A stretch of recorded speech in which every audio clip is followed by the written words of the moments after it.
Hi, I'm Damon Moore for Leading While Black. I'm going to assume that you already have an idea for a business. If you don't already have an idea for a business, then you should bookmark this video and return to it when you have an idea for a business. The purpose of this video is to give you a few tools that you can use to take your unproven idea and determine what its likelihood of success is.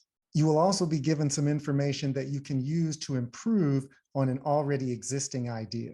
A business model is a company's plan or framework for how a company will make a profit. Your business model describes how you create value, how you deliver value, and how you capture value or how you make money. It is possible to have a successful business without actually creating a business model. Many of my most successful clients would have difficulty describing their business models to me when I ask them what their business model is. Nonetheless, your business is much more likely to succeed if you understand the framework that underlies the business. Alexander Osterwater and Yves Pigneur provided one of the most effective ways to describe your business model. It's this book, Business Model Generation. And in their book, the authors say that a business model has 9 basic elements: customer segments, value propositions, channels, customer relationships, revenue streams, key resources, key activities, key partnerships, and cost structure. Let's talk about some of those things. A customer segment is a group of customers that the business serves. The group will share some common characteristics, and some examples of common types of customer segments are demographic segments, geographic segments, behavioral segments, psychographic segments, and what some call customer journey segments. So for example, I'll use the Indianapolis Recorder since I'm in Indianapolis today, and it's a local newspaper in Indianapolis. The Indianapolis Recorder serves 2 groups of people. You have people who buy newspapers and advertisers who buy advertisements in the newspaper. The example provides 2 different customer segments, and the Indianapolis Recorder has to do at least 2 different things to serve those customer segments. A value proposition is simply a name given to describe the way in which a business meets the needs of its customers. In order to figure out what a value proposition is, you should ask yourself some basic questions. What value is it that we're delivering to the customer? What customer problems are we trying to serve or solve with the product or service? And what exactly are the products and services that we're offering to each customer segment?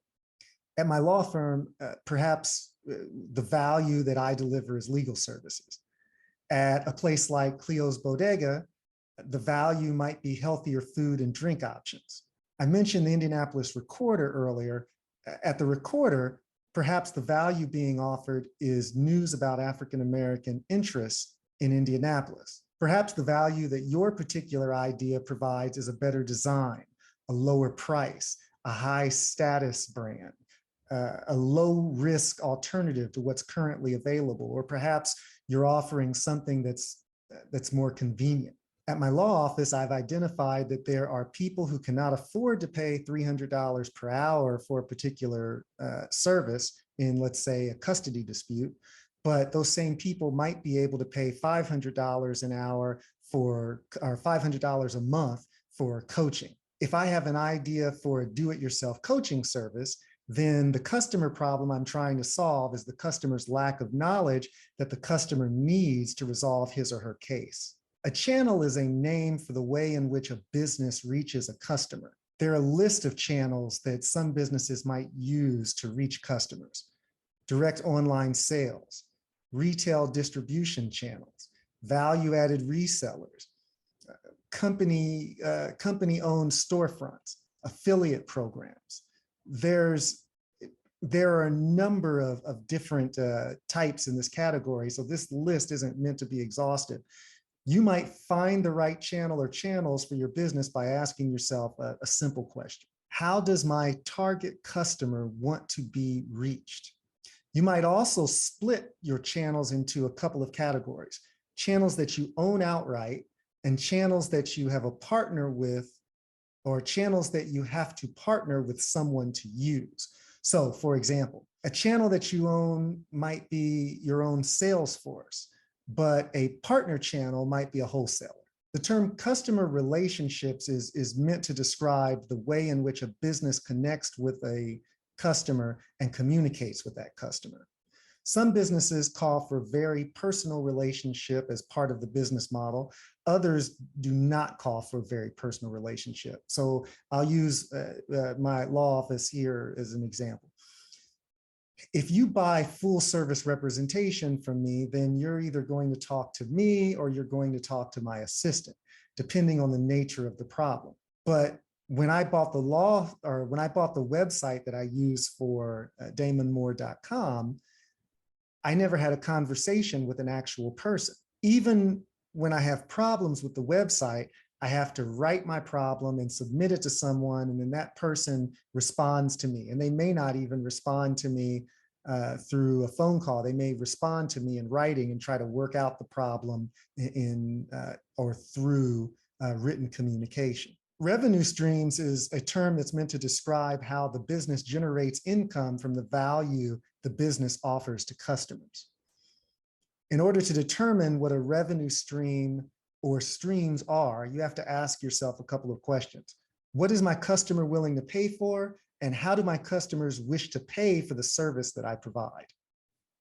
For example, one of the services that my law firm provides could be categorized as family law representation. I know my clients are willing to pay for do-it-yourself coaching, for limited scope representation, for full service representation, and mediation. I also know that my clients are willing to pay for the service in advance or on a monthly basis. There are basically two different revenue streams, or I would say there are two different ways to categorize your revenues.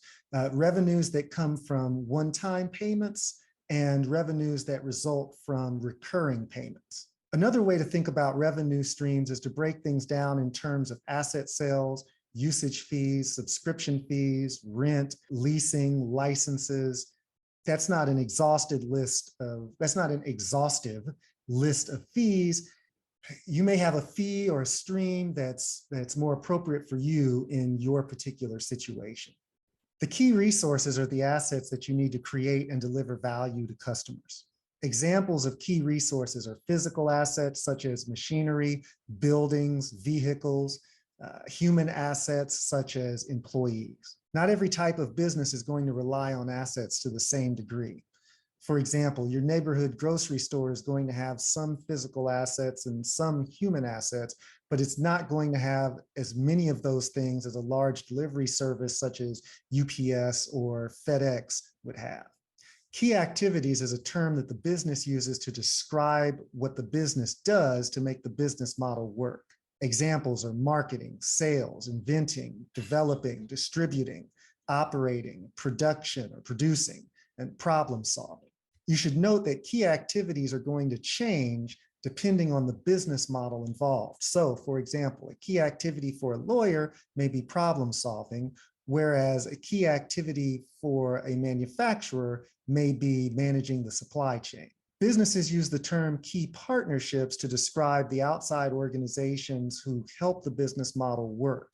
Examples of key partnerships might be a partnership with a non-competitor, such as a supplier, or a partnership with a competitor. The cost structure is a term that's used to describe the cost involved in operating the business model. It costs money to create value, deliver value, maintain relationships, and generate revenue. Those costs can be calculated and written down. Here's some questions that you should ask as you determine the cost structure. What costs are inherent in the business? Are there particular key resources that are expensive? What are the 5 to 10 most expensive key resources? What are my fixed costs? What are my variable costs? Those are the 9 elements of the business model canvas. You can use that business model canvas in a structured way to help you visualize and develop your business idea.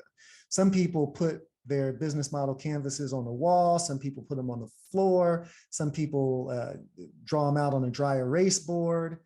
Some people put them on a table. There's really no limit to the number of places in which you might put that business model canvas. The business model canvas helps you think through the key pieces that need to be in place to make the business model or business idea into a profitable company.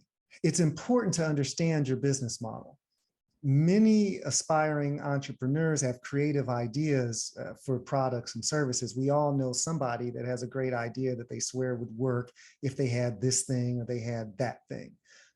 But there's a difference between being an entrepreneur and being a founder. I like the way David Rose says it in his book, The Startup Checklist. The thing that separates the aspiring entrepreneur from the founder is that one has created an idea and the other has created a business model.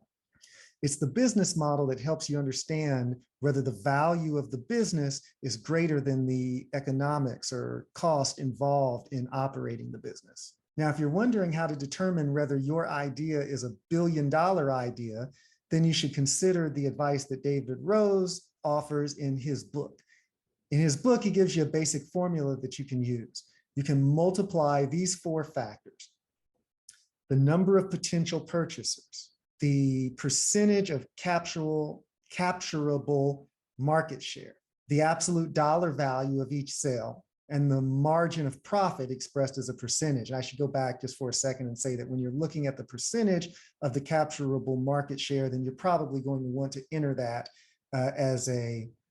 with a decimal point and not with a whole number. So if you think that you can capture 10% of the market share, then you're not going to enter the number 10 in the calculator. You're going to enter the number 0.10 in the calculator. That would give you the numbers that you needed to determine whether you had a billion-dollar idea, according to David Rose. Now, he also suggests that you should consider a 5th factor, which is whether the business gets better as it gets bigger. Now, let's talk about some next steps. If you have an idea that you want to turn into a business, then you should consider creating a business model canvas and determining how your business fits into that model. You should also plug your idea into the business viability formula that I just described from David Rose and see what you think the idea is, or see what you think of the idea after you have put it through that formula. And finally, you should subscribe to Leading While Black and begin building the relationships that you need to help you turn your idea into a profitable business. And with that, I want to remind you that some of the greatest rewards in life come with some risk. So tool up and muévete con cuidado, amigo. Move carefully, my friend.